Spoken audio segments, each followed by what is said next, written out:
7 দিন পরে আমার আর ইয়াসের বিয়ে। এটা বিয়ে নয়, এটা বরবাদি হবে। আমি থাকতে এই বিয়ে কখনো হবে না।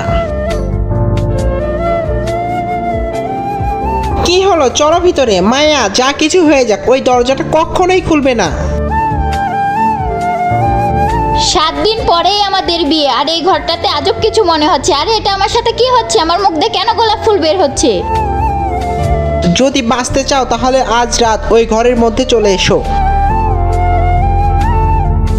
আসলে এই ঘরটাতে কি এমন রাজ আছে যে ইয়াসও আমাকে এই ঘরটাতে ঢুকতে মানা করেছে? এই রুমটাতে তোমাকে স্বাগতম। অনেক দিন ধরে তোমারই অপেক্ষায় ছিলাম। আসো আমার সাথে, এটাই সেই রাস্তা। ওই রুমে সত্যিটা জানার পর আমার মনটাই ভেঙে যায়। আমি তোমাকে বউ হতে দিব না। মায়া, তুমি ওই দরজা কেন খুলেছো? গোলাপ ফুল, তার মানে ও বাইরে চলে এসেছে। হ্যাঁ ইয়াস, আমি অবন্তিকার সাথেই আছি। ওই দেখো আমার জীবনের কাহিনী। আমাকে যখন ইয়াস বিয়ে করার জন্য এনেছিল, ও প্রতিদিন আমাকে গোলাপ দিত, কিন্তু পরেও আমাকে মেরে দেয়।